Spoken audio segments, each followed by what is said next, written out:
Deuteronomy chapter 12 व्यवस्था विवरण की पुस्तक उसकी 12 अध्याय को ध्यान करें।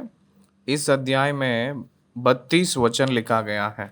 इस 32 वचनों में नया पीढ़ी के इस्राएली लोग यानी दूसरी पीढ़ी के लोग यहोशू के नेतृत्व में योर्दान पार किए के बाद में जो कनान देश पहुंचते ही आराधना किस प्रकार के रूप में करना है उसके बारे में प्रामुख्य रूप में इस अध्याय में कहा गया था।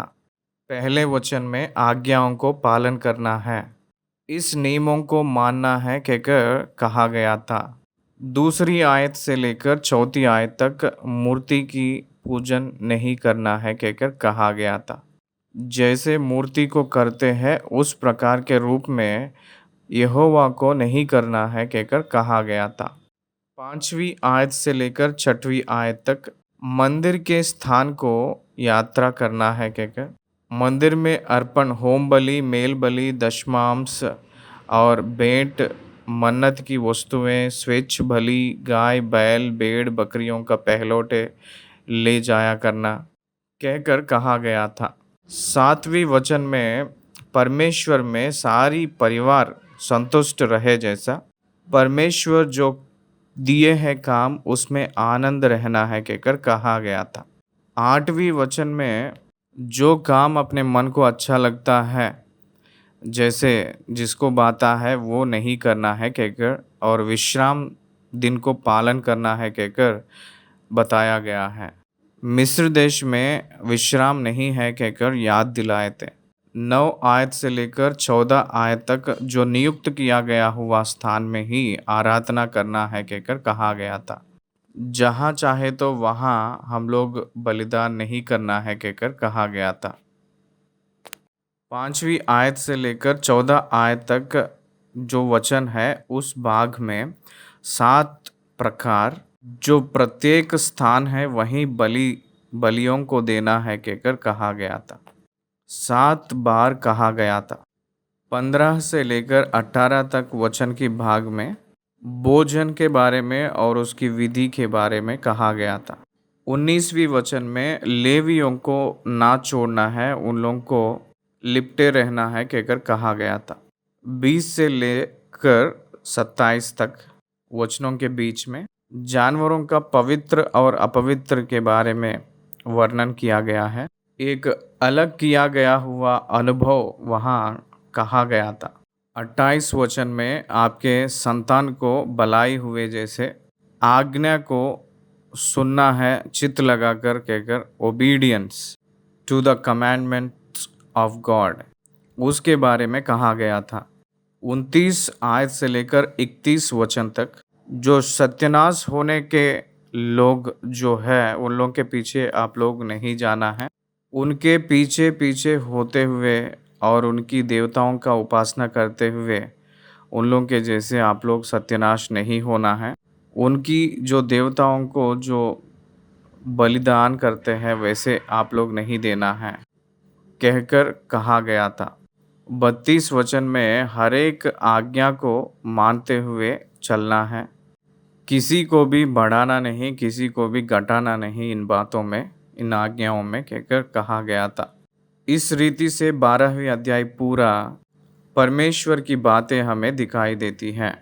पहला आयत, जो देश तुम्हारे पूर्वजों के परमेश्वर यहोवा ने तुम्हें अधिकार में लेने को दिया है उसमें जब तक तुम भूमि पर जीवित रहो तब तक इन विधियों और नियमों के मानने में चौकसी करना। The law is for life time, this is the lesson here. यहाँ यही पाठ है, ये all the time and life time, जीवन भर और हर दिन, हर एक क्षण परमेश्वर की बात के अनुसार ही हम लोग जीना है।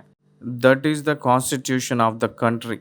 इस्राएल के देश को अपनाए के बाद में, अधिकार हुए के बाद में आप लोग you must not follow of your own thought and own mind ideology. आपके स्वयं विधि को पालन नहीं करना है, परमेश्वर की आज्ञा के अनुसार ही आप जीना है। You must follow the constitution of God in the nation canyon. Kanan देश में परमेश्वर की राजनीति संविधान को पालन करना है। दूसरी आयत, जिन जातियों के तुम अधिकारी होंगे उसके लोग ऊंचे ऊंचे पहाड़ों या टीलों पर या किसी भांति के हरे वृक्ष के तले जितने स्थानों में अपने देवताओं की उपासना करते हैं उन सबों को तुम पूरी रीति से नष्ट कर डालना। महान स्थानों को और मूर्ति जहाँ जहाँ रखा गया है उस सारे ऊंचे ऊंचे पहाड़ों का, टीलों पर, वो वृक्षों पर, सब जगहों पे जहाँ देवताओं की उपासना है सब पूरी रीति से नष्ट कर डालना है। ये ओल्ड टेस्टमेंट में केवल इस्राएली लोगों को ही दिया गया हुआ आज्ञा था। ये क्रिश्चियनिटी को नहीं होगी। प्लीज़ अंडरस्टैंड, यहाँ मसीह वाला आत्मा के संबंधित आराधना करता है, भौतिक रूप की आराधना नहीं। भौतिक मंदिरों से उसका काम नहीं है। ये एक प्राथमिक अंतर है। जूविश पीपल को क्यों कहा गया था? बाकी प्रजा लोग मूर्तियों की पूजा करते हैं। उस मूर्ति की पूजा के जो स्थानों पे आप लोग जा रहे हैं, इसीलिए आप लोग अपना जो निवास कर रहे हैं उस जगहों पे परमेश्वर आपके बीच में निवास करने जा रहे हैं। इसलिए जो मूर्ति की आराधना किया गया हुआ स्थानों को आप नाश कर डालना, क्योंकि वो मूर्तियाँ वहाँ उस स्थान पे ना रहे जैसा उसको भगाया जा रहा है। इसलिए उनकी विधियों को आप लोग अनुकरण ना करने के लिए उस मूर्तियों को, उस स्थानों को नष्ट कर डालना कहकर कहा गया था कि उस टीलों पे और उस ऊंचे ऊंचे पहाड़ों पे जहाँ जहाँ वो लोग रखे हैं। आज के ज़माने में वो करने का ज़रूरत नहीं है। मूर्तियों को तोड़ डालना और उसको पानी में फेंकना और मंदिरों को तोड़ डालना, ये मसीह वाले में, मसीहत में करने का आवश्यकता नहीं है। जो मसीह वाला, जो उद्धार पाया हुआ व्यक्ति सत्य परमेश्वर को आत्मा में, सत्य में आराधना करेगा। संडे को आराधनालय में जाकर आराधना करते वक्त मंदिर में आराधना कर रहे हैं कहकर नहीं, हृदय के अंदर जो आराधना को वो स्वीकार करते हैं। इसलिए आप लोगों से ये प्रश्न पूछना है कि क्या मंदिर में जो होता है उसी को आराधना कहकर सोच रहे हो? आराधना जो परमेश्वर के दृष्टि में क्या है? आत्मा से और सच्चाई से अपने हृदय में जो करते हैं उसी को कहते हैं कि आराधना। बाहर जो भी दिखाई देती है ये सब एक धार्मिकता के रूप में दिखाई देती है। उसमें जो उद्धार नहीं पाए हैं वो लोग भी आराधना करते हुए हमें दिखाई देती हैं। उन लोगों का हाथों को भी उठा के वो लोग आराधना करते हैं। उन लोग किस प्रकार के रूप में आराधना कर सकते हैं? इसीलिए ये ह्यूमन प्रैक्टिसेस परमेश्वर को महिमा नहीं कर पाएंगे। उसके बाद तीसरी आयत, उनकी वेदियों को ढा देना, उनकी लाठों को तोड़ डालना, उनकी अशेर नामक मूर्तियों को आग में जला देना और उनके देवताओं की खुदी हुई मूर्तियों को काट कर गिरा देना कि उस देश में से उनके नाम तक मिट जाए। देखिए, बहुत से हिंदू भाई लोग इस वचन को लेते हैं। बाइबल में ऐसे लिखा है कि हमारे जो मंदिरों को तोड़ डालने के लिए कहीं भी एक मसीह वाले जाकर, नहीं तो सारे देश में जो मसीह वाले मूर्तियों को तोड़ डालने की कार्यक्रम किए जैसे कभी देखे हो इतिहास में? वही लक्ष्य है कहकर वो लोग करते हुए कभी दिखाई दिए हैं? कहीं भी नहीं दिखाई देते हैं, क्योंकि वो ओल्ड टेस्टमेंट है और ये न्यू टेस्टमेंट है। उस इस्राएली लोगों को प्रत्येक रूप में जब दिया गया हुआ आज्ञा था वो। चौथी आयत, फिर जैसे वे करते हैं तुम अपने परमेश्वर यहोवा के लिए वैसे ना करना, क्योंकि उन लोग जब बलि देते हैं तो उस बलियों के साथ नर बलि भी देते थे उस मूर्तियों को। इसीलिए परमेश्वर उस नियमों को, विधियों को पालन मत करो कहकर कहे थे। किंतु जो स्थान तुम्हारा परमेश्वर यहोवा तुम्हारे सब गोत्रों में से चुन लेगा कि वहाँ अपना नाम बनाए रखे, उसके उसी निवास स्थान के पास जाया करना। परमेश्वर जो नियुक्त कर लिए थे उस स्थान को इज़राइल की जनता में पुरुष लोग हर एक बार, हर एक वर्ष, हर एक साल 3 बार जाना है। उस मंदिर पे 3 त्योहारों में वो लोग जाते थे। ये 3 त्योहारों में जब जाते थे, उस पुरुष लोग परमेश्वर की मंदिर में आकर आराधना करते थे।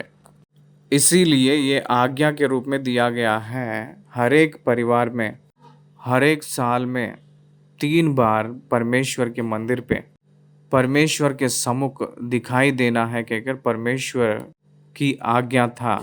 वहाँ यात्रा करने के लिए कहा जा रहा है। 6वीं आयत, और वहीं तुम कहाँ, वहीं मतलब परमेश्वर के मंदिर पे, वहीं तुम अपने होम बलि और मेल बलि और दशमांश और उठाई हुई भेंट और मन्नत मन्नत की वस्तुएं और स्वेच्छ बलि और गाय बैल और भेड़ बकरियों के पहलौठे ले जाया करना। मलाकी के पुस्तक में लिखवाए थे प्रभु ने, सारे दशमांश भंडार में ले आओ कि मेरे भवन में भोजन वस्तु रहे।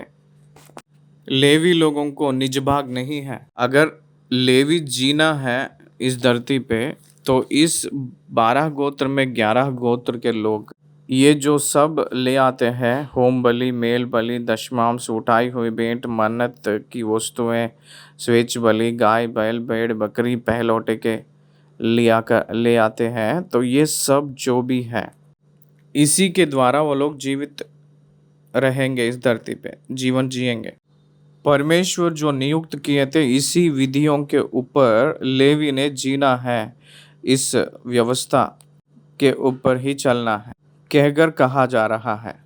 और वहीं तुम अपने परमेश्वर यहोवा के सामने भोजन करना, अपने अपने घराने समेत उन सब कामों पर जिनमें तुमने हाथ लगाए हो और जिन पर तुम्हारे परमेश्वर यहोवा की आशीष मिली हो, आनंद करना। जिनमें तुमने हाथ लगाए हो उन पर आप आनंद करना, जिन पर परमेश्वर यहोवा की आशीष मिली है। आप लोग परमेश्वर यहोवा की आशीष को जब आनंद कर सकते हैं, जब आप लोग मिला हुआ हाथ की काम में आशीष जो पाएंगे, उस पे जो आनंद होगा, तभी यहोवा की आशीष के ऊपर आप आनंद हो सकते हैं। क्या समझ रहे हो क्या कह रहा हूँ?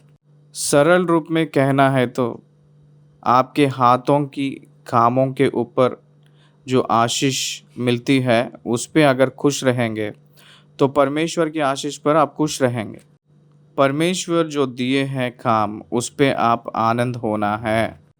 परमेश्वर जो आपको देते हैं काम, आप एक इनाम परमेश्वर को दिए जैसा रहता है। इसीलिए काम के वजह से खुश रहना है। जो काम नहीं करता है वो मूर्ख है, जो काम नहीं करता है वो निर्बल होता है, जो काम करता है वही खुश रहता है। जैसे हम आजकल यहाँ जो काम जिसको पाता है वही करते हैं, वैसा तुम ना करना। उनको जो भी दिखता है वो सब नहीं करना। इसका मतलब उसके आँख को जो अच्छा लगता है, उसके हृदय को अच्छा लगता है, उसके शरीर को अच्छा लगता है, ये सब एक ही है। स्वयं मन से सोच का मतलब वो भी यही है। इसका मतलब उसकी इच्छा के अनुसार नहीं करना है। जो विश्राम स्थान तुम्हारा परमेश्वर यहोवा तुम्हारे बाग में देता है, वहाँ तुम अब तक तो नहीं पहुँचे। इन लोगों को जो 10 आज्ञाओं में चौथी आज्ञा विश्राम दिन को अनुकरण करने का, विश्राम दिन की आज्ञा को मानना है, निश्चय मानना है और उसको पवित्र कहकर मानना है कहकर कहा गया। परंतु जब तुम यरदान पार जाकर उस देश में जिसके भागी तुम्हारा परमेश्वर यहोवा तुम्हें करता है बस जाओ, और वह तुम्हारे चारों ओर के सब शत्रुओं से तुम्हें विश्राम दे, और तुम निडर रहने पाओ, तब जो स्थान तुम्हारा परमेश्वर यहोवा अपने नाम का निवास ठहराने के लिए चुन ले, उसी में तुम अपने होम बलि, मेल बलि और दशमांश और उठाई हुई भेंटें और मन्नतों की सब उत्तम उत्तम वस्तुएं जो तुम यहोवा के लिए संकल्प करोगे, अर्थात जितनी वस्तुओं की आज्ञा मैं तुमको सुनाता हूँ, उन सबों को वही ले जाया करना। क्या आप देख रहे हो? यहोवा तुम्हें करता है बस जाओ और उस चारों ओर के सब शत्रुओं से तुम्हें विश्राम दे। इसका मतलब कनान भूभाग में जो 7 जाति के प्रजा को भगाए के बाद में और शत्रु वहाँ नहीं है, सब शांति ही है कहकर सोचे, तब परमेश्वर के मंदिर पे आकर आप अपने अर्पण को देना है। 12 आयत। और वहाँ तुम अपने अपने बेटे बेटियां और दास दासियां सहित अपने परमेश्वर यहोवा के सामने आनंद करना, और जो लेवियां तुम्हारे फाटकों में रहे वह भी आनंद करे, क्योंकि उसका तुम्हारे संग कोई निज भाग या अंश ना होगा। जो निज भाग नहीं पाए थे उस लेवी लोग आपके वजह से वो खुश रहे, जैसे आनंद रहे जैसे आप लोग ध्यान रखना है। और सावधान रहना कि तू अपने होम बलियों को हर एक स्थान पर जो देखने में आए ना चढ़ाना, परंतु जो स्थान तेरे किसी गोत्र में यहोवा चुन ले वही अपने होम बलियों को चढ़ाया करना, और जिस जिस काम की आज्ञा मैं तुझको सुनाता हूँ उनको वही करना। यरूशलेम में सिय्योन पर्वत को परमेश्वर चाहे थे, वहीं सिय्योन में ही मंदिर निर्मित किया गया है। उसी मंदिर में आराधना और अर्पण हुई थी। 15 वचन से लेकर 19 वचन तक हम लोग देखें तो उनके भोजन वस्तु के बारे में कहा गया था यहाँ। परंतु तू अपने सब फाटकों के भीतर अपने जी की इच्छा और अपने परमेश्वर यहोवा की दी हुई आशीष के अनुसार पशु मार के खा सकेगा। शुद्ध और अशुद्ध मनुष्य दोनों खा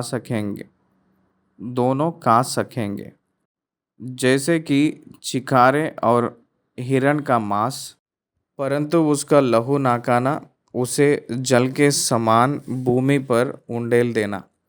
फिर अपने अन्न या नए दाखमधु या टटके तेल का दशमांश और अपने गाय बैलों या भेड़ बकरियों के पहलौठे और अपनी मन्नतों की कोई वस्तु और अपने स्वेच्छ बलि और उठाई हुई भेंटें अपने सब फाटकों के भीतर ना खाना।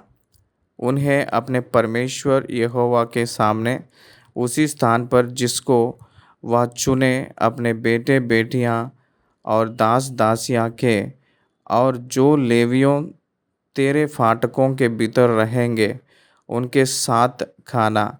और तू अपने परमेश्वर यहोवा के सामने अपने सब खामों पर जिनमें हाथ लगाए हो आनंद करना, और सावधान रह कि जब तक तू भूमि पर जीवित रहे तब तक लेवियों को ना छोड़ना। 16 आयत में लहू से ना खाना कहकर कह रहे थे, क्यों कह रहे थे? 23 आयत में उसका अर्थ दिए हैं, देखिए। परंतु उनका लहू किसी भांति ना खाना, क्योंकि लहू जो है वह प्राण ही है, और तू मांस के साथ प्राण कभी भी ना खाना। 18 में कहा गया था, तू अपने परमेश्वर यहोवा के सामने अपने सब कामों पर जिनमें हाथ लगाए हो आनंद करना। जिस काम में हाथ लगाए हो उन सब कामों में आनंद रहना है, तो लेवियों के साथ भोजन खाना है और उनको छोड़ना नहीं कहकर कहे थे।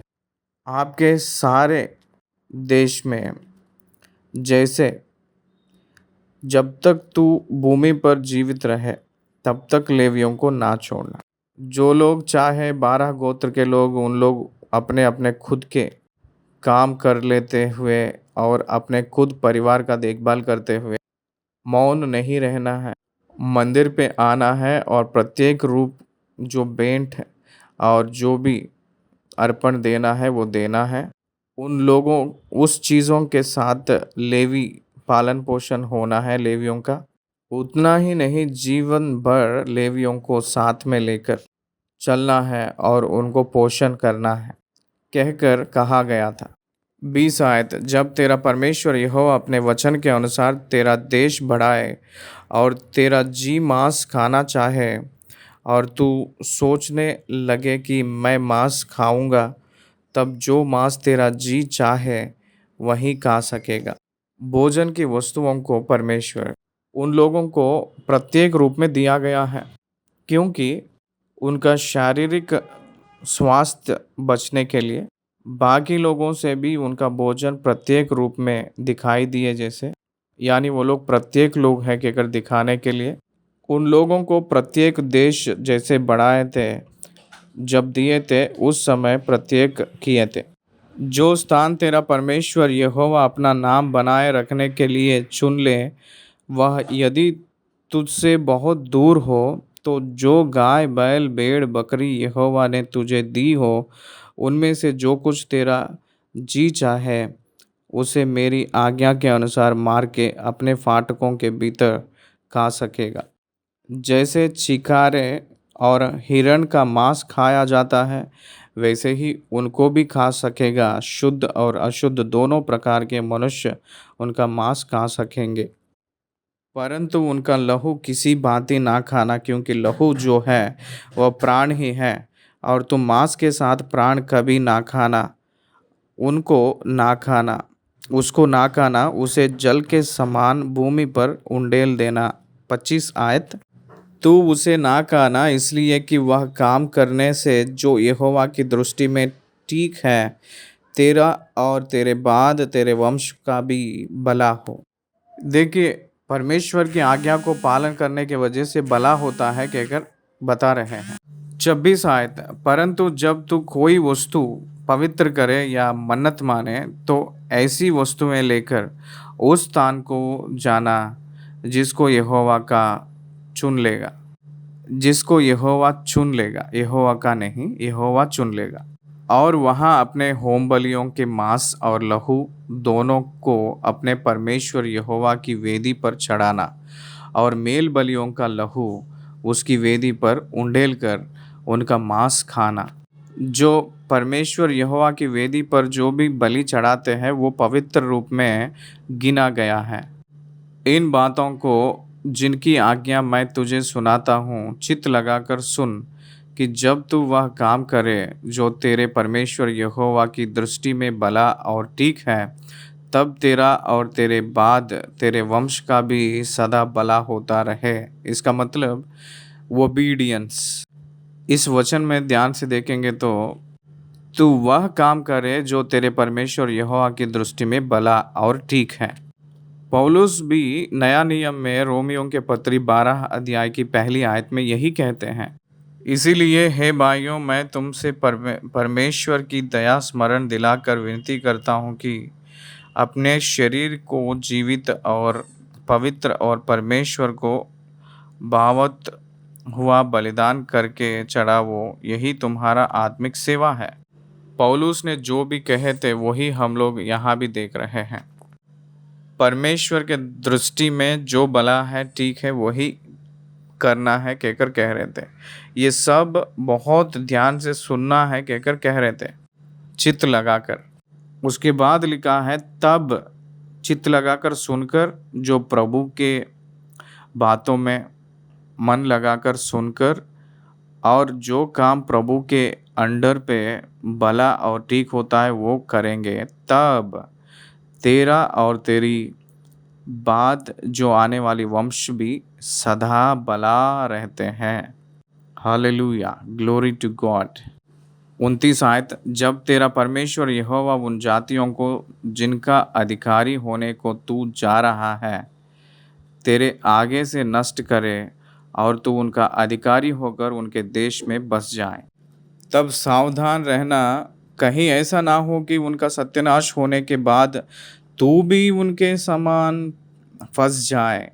फंस जाए मतलब उस मूर्त को पूजा करना या उन लोग जो करते हैं वैसे करना, अर्थात यह कहकर उनके देवताओं के संबंध में यह पूछ-पाछ ना करना कि उन जातियों के लोग अपने देवताओं की उपासना किसी रीति करते थे, मैं भी वैसे ही करूँगा।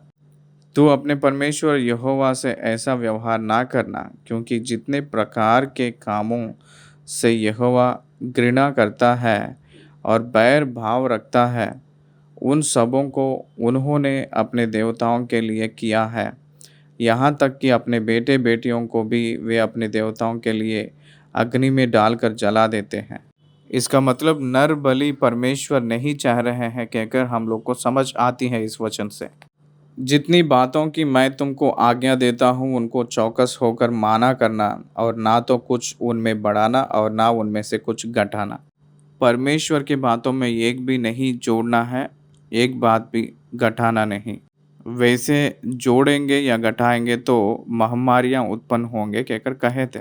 इसलिए मेरे बातों में एक भी नहीं मिटेगा कहकर कहे थे जो प्रभु, और कुछ भी नहीं जोड़ना है, कुछ भी नहीं घटाना है कहकर कहे थे। इसलिए ये सारे अध्याय में सहज रूप में बात मानना कहकर जो श्रेष्ठ भावना प्रभु बता रहे हैं, जो बात मानने वालों को भला होता है कहकर कहते हैं। नया देश में प्रवेश किए के बाद में परमेश्वर की जनता के रूप में रहे हुए लोग पवित्र में रहना है कहकर, पवित्रताई से रहना है कहकर, निर्दोष रहना है कहकर, परमेश्वर की आराधना करने वाले जैसा रहना है कहकर, परमेश्वर की सेवा के लिए पोषण, परमेश्वर की सेवक लोगों को पोषण करना है कहकर, परमेश्वर जो नियुक्त कर लिए थे उसी स्थान में वो लोग आराधना करना है कहकर परमेश्वर चाह रहे हैं कहकर हमें समझ आ रही है। बलियों को जैसे वो कहे थे उसी विधि में हम लोग करना है, ना कि अन्य देवताओं को अन्य लोग जैसे देते हैं उस रीति से जो चाहे मन उसकी अनुसारण, उसके अनुकरण नहीं करना है कहकर उसको एक फॉर्मेट एंड प्रोसीजर रहता है, उसी प्रकार परमेश्वर करने के लिए कह रहे हैं। लाइव व्यवस्था में जिस रीति से बलियों को देने के लिए कहे थे उसी रीति से पालन करना है, ना कि जिसको जैसे चाहे वैसे नहीं करना है। हम लोग इस अध्याय को ख़त्म किए हैं। 12 अध्याय ख़त्म हुई है। धन्यवाद। 32 आयत से 12 अध्याय ख़त्म हुई है। धन्यवाद।